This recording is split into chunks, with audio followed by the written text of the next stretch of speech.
right now on 5 on your side at 10. Tonight, while your kids were looking for Halloween candy, police were looking for sex offenders. They are required to have signage on the front of their house or the front door that says no treats or candy at this location. How many sex offenders were found breaking the law? Resort weather. At least it feels sort of that way for the next few days. The change is coming as we head towards the weekend. But first tonight, just moments ago, the Hazelwood School District meeting with parents about radioactive waste found at Jana Elementary School. Tonight, for Hazelwood school leaders to listen to contamination concerns. Good evening, I'm Mike Bush. And I'm Ann Allred. With radioactive testing resuming, parents are sounding off over the school board's plan to split Jana Elementary students up. Our Brent Solomon just stepped out of tonight's school board meeting. And Brent, public comment started late tonight. What's going to happen next? You're right about that. Well, right now I can tell you that students at Jana Elementary are learning from home. But come November 28th, those students will be split up among 5 different schools in this area. And the decision to do that still not sitting well with many parents tonight. Take a look at your screen right now. You can see those parents spoke out at a Hazelwood school board meeting that just wrapped up. They were hoping school leaders would reconsider that plan to split the students up. That after a private meeting last week where Jana families first learned about that plan. But parents have said they were never asked for their input. It's a disappointing day to hear what we had to hear today. We thought we came here to have an opportunity to join with you, to be able to work together to figure out a solution for Jana. We fear discrimination in those other schools because we will be the problem makers. As much as folks may want to very well welcome us, we understand we will explode their classrooms, we will overtax their teachers, and our students will be the cause of it. We are all affected by this, so I do want us to kind of come together and try to get it resolved instead of, all this fighting, because I ain't come here for this. I don't want to fight. I just want to get it resolved. School leaders say they are sensitive to those parents' concerns and requests to keep Jana Elementary feeling like a neighborhood. But it seems that the plan is already set. I can also tell you school leaders speaking out tonight about increasing parental involvement and input in general. Many of those parents asking how serious is that goal when they don't feel heard on this issue. We're live in North St. Louis County tonight. Britt Solomon, 5 on your side. Tonight, both candidates for St. Louis County Executive talk about what they would do to clean up the radioactive waste in Coldwater Creek. With 1 week until Election Day, County Executive Sam Page and his Republican challenger, Mark Mantovani, squared off in their first and only debate. I've been engaged with the Westlake parents. I've been engaged with the Coldwater Creek families. Our health department is in constant communication with the federal government and all their agencies. It's a decades-old problem that we're going to work our way through, and we're going to demand and hold the Department of Energy accountable. This issue has been going on for generations, and our political leaders have been kicking this can down the road. And if I'm county executive, I pledge that I will be the federal government's worst nightmare with respect to pushing this matter and getting this matter resolved once and for all. The latest poll from early October showed Page having a 5-point lead over Mantovani. Page won in 2020 with 58% of the vote. As part of our mission to stand up for St. Louis, we want you to exercise your right to vote. We put together a comprehensive voter guide on the candidates and the issues on both sides of the river. There's also information on early voting, Election Day hours, and requirements. Just text the word GUIDE to 314-425-5355. and we'll send you a link. And join us 1 week from tonight for expanded results, reaction, and analysis. Our coverage will begin as soon as the polls close at 7 p.m. on 5+, the 5+ app, and on KSDK.com. Then join us for an expanded edition of 5 on Your Side at 10. Tonight, St. Louis police are looking for a group of teenage burglars. Investigators believe the armed, masked-wearing thieves recently hit more than 20 businesses across the city. Our Robert Townsend is live outside police headquarters tonight with the latest on the search. Robert. And at this hour, those burglars are still somewhere out there, but police and business owners hope not for long. They're startling and dangerous break-ins at businesses across the St. Louis area. From downtown to South City to Soulard, police say the gun-carrying burglars are on the prowl. These are all mostly nighttime burglaries. And in many cases, surveillance cameras caught the mask and glove-wearing thieves smashing glass doors at the businesses, ransacking the bars and restaurants, and quickly speeding off in cars with cash, even safes. What's more? They're juveniles, and we're limited to what we can share. That's right. Police now believe the same teenagers are committing these overnight crimes. We are still recovering from what happened to us. The general manager at the Sports Zone Bevo in South City is convinced the young burglars stole thousands of dollars from their business and caused a lot of damage. I believe it started off with the 3 guys, and they've kind of recruited extra people so they can hit more spots. So far, police believe the burglars hit 21 businesses. Over 20 is just insane. Burglars shattered the glass door at Steve's Hot Dogs on South Grand, but they came up empty-handed. And I've been running restaurants and bars in the city for almost a decade, or over a decade, and this is the worst I've ever seen it. I want them off the streets. It needs to stop. Officers who work overnight are now keeping a close eye on businesses while on patrol. We're live downtown. I'm Robert Townsend. 5 on your side. Tonight, St. Louis police are searching for 2 thieves who carjacked an armed city sheriff's deputy in downtown St. Louis. It happened overnight outside the Enterprise Center. A police source tells 5 on your side the deputy was in full uniform after working security at last night's Blues game. The 2 men robbed him at gunpoint, taking off with his car, his iPhone, and his gun. The deputy was not hurt. Tonight, a Florissant woman is in jail accused of killing her husband. Police say Tammy Townsend shot her husband, Daniel Crosby, in the head. According to investigators, she told a 911 operator she did it because he made her mad. It happened Sunday at their home on Timberwood Trail Drive. Townsend is charged with second-degree murder. New tonight, dozens of convicted sex offenders found breaking the law on Halloween night. Throughout St. Charles County, 161 offenders were checked. 25 were in violation. 5 on your side's Elise Schoening joins us now with reaction from police. Mike and Ann, the most obvious thing police are looking for are signs like these saying no candy or treats at this residence at the doors of registered sex offenders. Now, this is just one of several law requirements police say registered sex offenders violated last night. And this is certainly what no parent wants to think about on one of the most fun holidays for their children. Every Halloween night, we send a group of investigators from different departments out to check on registered sex offenders to make sure they are in compliance with the state statute. St. Charles County Police Chief Kurt Frizz says his department is one of many that does these checks every Halloween. This year they found 25 violations ranging from registered sex offenders leaving their homes, not having signs posted on their doors, and leaving their lights on past 5:30 p.m. We try to educate them and get them into compliance, but they know the rules well in advance of Halloween. Most families worry about small things like their kids staying warm or eating too much candy in one night.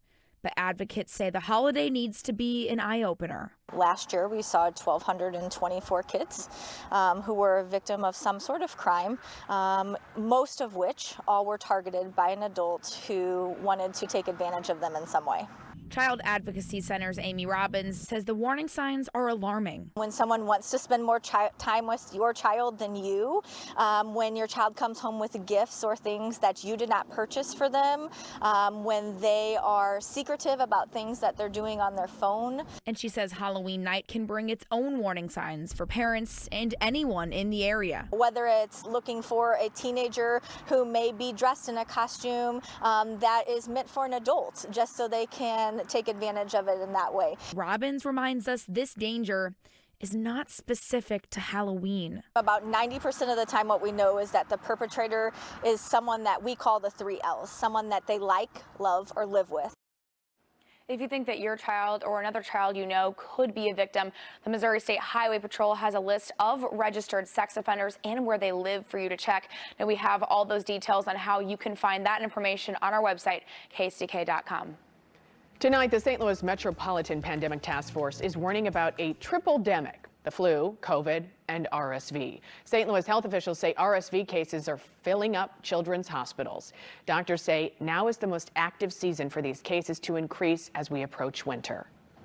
Those viruses combined with COVID could create the triple threat, especially for people who have less robust immune systems, including young children, older adults, and those with certain pre-existing medical conditions.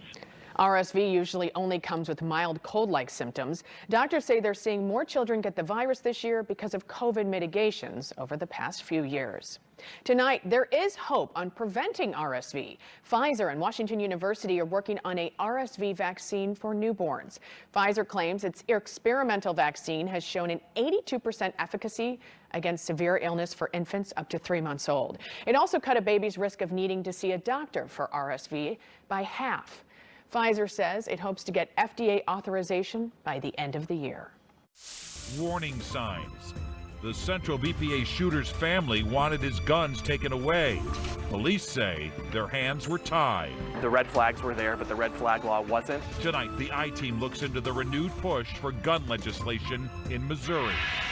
The energy for our weekend weather makers still off into the Pacific Northwest. A woman claims she was told, but yours. Tonight, a Missouri hospital is accused of violating federal health care laws by denying a woman an emergency abortion. The state health department says it's investigating Freeman Health System in Joplin. A woman claims she was told by doctors her fetus would not survive because of complications. They say they couldn't perform an abortion because the fetus still had a heartbeat and her condition was not life-threatening in the moment. Missouri's abortion ban does include exceptions for medical emergencies. The woman eventually got an abortion in Illinois. The hospital says it cannot comment on patient care. Tonight, former Kansas City Chiefs assistant coach Britt Reed is headed to prison. A judge sentenced him to 3 years behind bars for a drunken driving crash that left a 5-year-old girl with a serious brain injury. Reed pleaded guilty in the case. He is the son of Chiefs head coach Andy Reid. The team has reached a confidential agreement with the girl's family to pay for her ongoing medical expenses. An emotional day in a Florida courtroom as survivors and victims' families confronted the Parkland, Florida school shooter. You don't know me, but you tried to kill me. He is a sociopath that does not deserve to live amongst us. So my hope for you is that you die sooner rather than later. Nikolas Cruz is expected to be sentenced to life in prison without parole. He avoided the death penalty because the jury failed to reach a unanimous decision. Despite warning signs and requests from parents, Missouri law enforcement was unable to remove guns from the home of the gunman who killed 2 people at Central Visual and Performing Arts High School last week. Tonight, the I-Team's Paula Vassan explores legislation that's in the works right now, which many say could prevent similar attacks in the future. 2 minutes after I get into class, they said the key word that someone is in a building. Deshelle Miller was in finance class on the 3rd floor when she heard gunshots. This is where he shot through the window, eventually killing what would have been her teacher next semester. A lot of people said it was their favorite teacher. And her friend. She was real sweet and kind, and I'm just thankful that God let me meet her. They're losses that add to a troubling trend.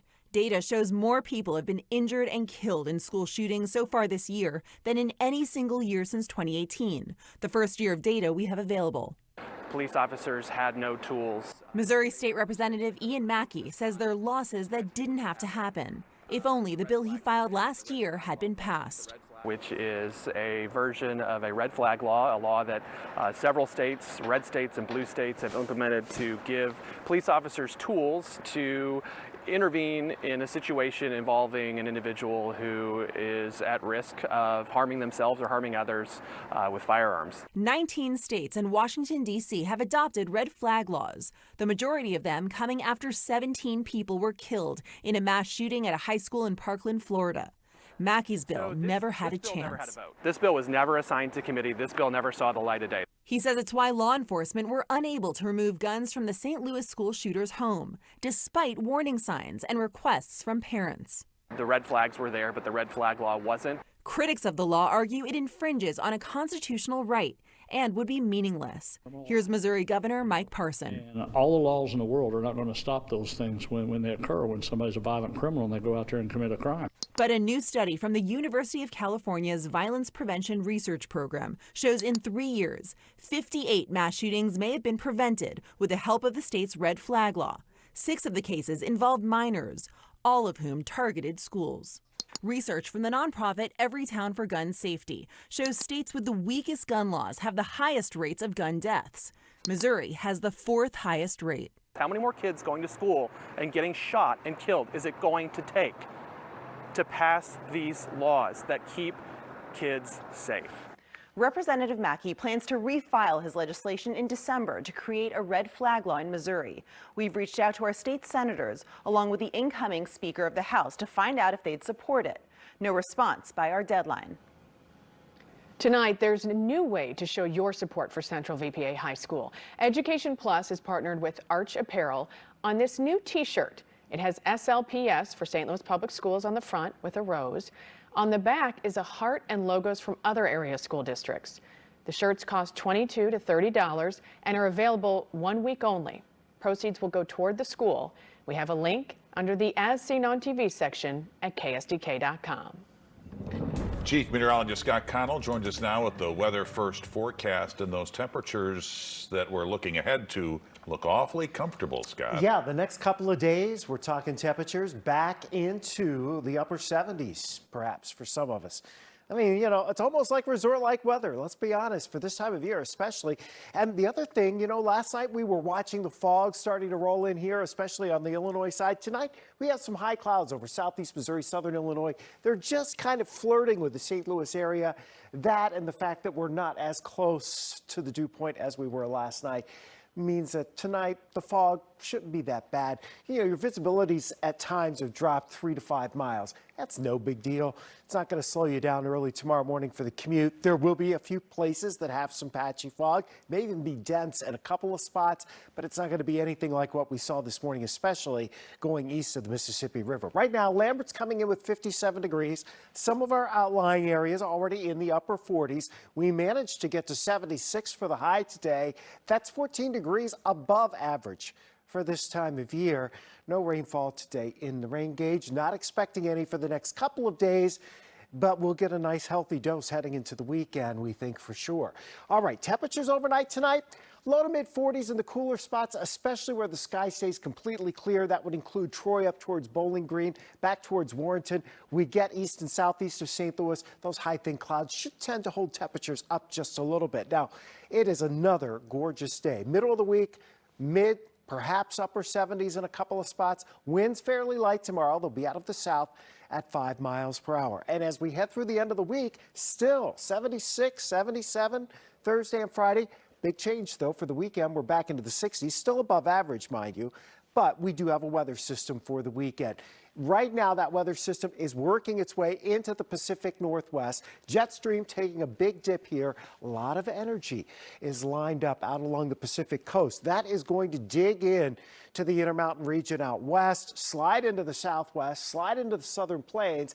By the time we get to Friday, it's moving its way into Texas and Oklahoma. And by Friday night into Saturday, that energy swings over St. Louis. And with it will come a nice, healthy band of showers, maybe a few rumbles of thunder. Severe weather threat stays to our south, but we should get some decent rainfall in here heading through very late Friday night after the high school football playoff games. And then most of it's over by lunchtime, early afternoon on Saturday, and that'll leave us with a clearing sky on Sunday. So from Friday night into Saturday, a half an inch to maybe an inch and a half of rainfall. Most likely the heaviest amounts will be west and south of St. Louis. That's what we're looking at right now. Of course, as we get closer, we'll continue to update that forecast for you. What we can tell you is it will rain Saturday morning. There is no question about that. The question is, how fast can we get it out of here? Sunday now looks like it would be easily the pick day of the weekend.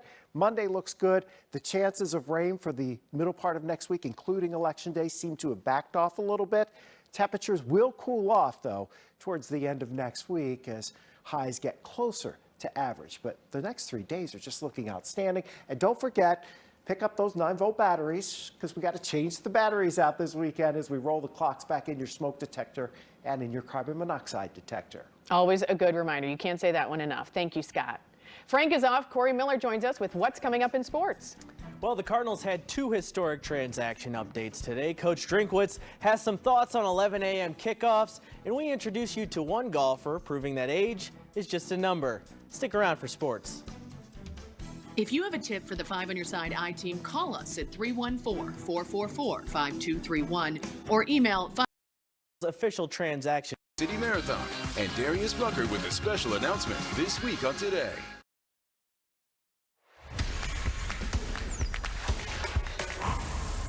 Today, the expected actually became real. That's the Cardinals' official transaction list for today, and it shows Albert Pujols and Yadier Molina as officially retired. They will both be Cooperstown eligible for the 2028 class. As far as current Cardinals go, it was a notable day too. Nolan Arenado and Brendan Donovan are 2022 Gold Glovers. It's Arenado's 10th straight Gold Glove at third base, which ties him for second most all-time with Mike Schmidt. Donovan took home the inaugural utility Gold Glove in the NL, beating out his own teammate Tommy Edman. Mizzou football is coming off its biggest win of the season over ranked South Carolina, but it doesn't get any easier. A tough Kentucky team comes to Como this weekend, and it's another 11 a.m. kickoff. Coach Drink doesn't mind the time, but knows it can cramp the fan style a bit. It's a challenge for our fan base, and it's hard to get loosened up that early, in the morning. You don't probably want to crack your first beer till after 10:30. I get that, but everybody's got to make sacrifices. It takes what it takes. I hear you, Coach. Craig Berube put the Blues through a tough practice this morning at Centene. The losing streak is now 5 games, and last night's loss to the Kings was particularly ugly. GM Doug Armstrong addressed the media today, and he said the string of bad play is having an effect on Berube.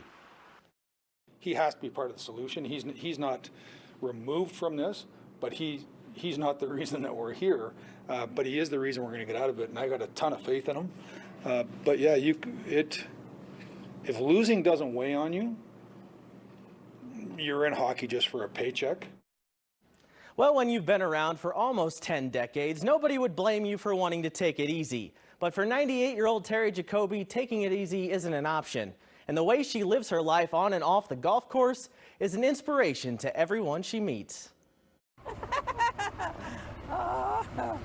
On Tuesdays, you'll find Terry Jacoby right here at Baldwin Golf Course. Tuesday is League Day, and Terry doesn't miss League Day.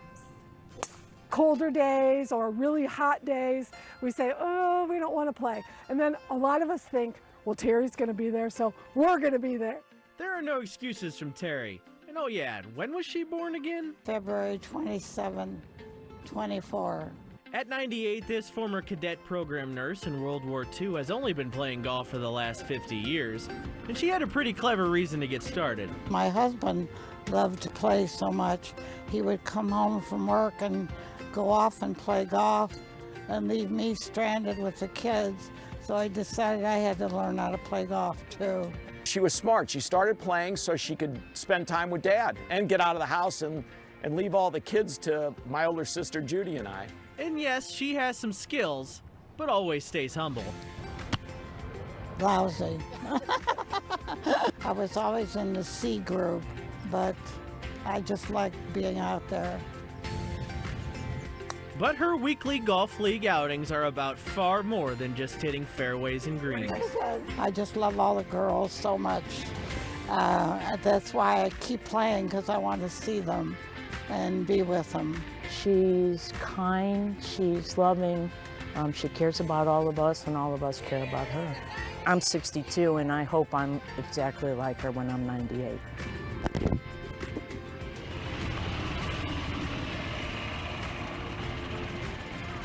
Shout out to photojournalist Joe Young on that story with me this morning. We were only there for about an hour, and they already almost signed us up to join the league. They were so much fun. It looks like a lot of fun. She's amazing. Yes. Thanks. Twice. To what she'll do till it all comes crashing down. Don't let Erica Harris keep piling it on. Well, Lucky 13 on Halloween did not lead to a new billionaire. The number 13 showed up twice in last night's Powerball drawing, but no one matched all 6 numbers. So the jackpot for tomorrow night has grown to $1.2 billion. It's the 4th largest prize in U.S. history. We can dream. Today, crews began work on a holiday icon. This year's Rockefeller Christmas tree was selected from a yard in upstate New York. The 82-foot Norway spruce will arrive in Midtown Manhattan next week. The tree will be decorated with more than 50,000 lights, and the lighting will take place November 30th. Tickets are now on sale for the holiday lights at the Anheuser-Busch Brewery. It will run Thursdays through Sundays starting November 17th. New this year, an expanded light show along Pestalozzi Street, a 50-foot tall dancing tree, and a nightly parade featuring the world-famous Budweiser Clydesdales. And there you have it. 5 on your side.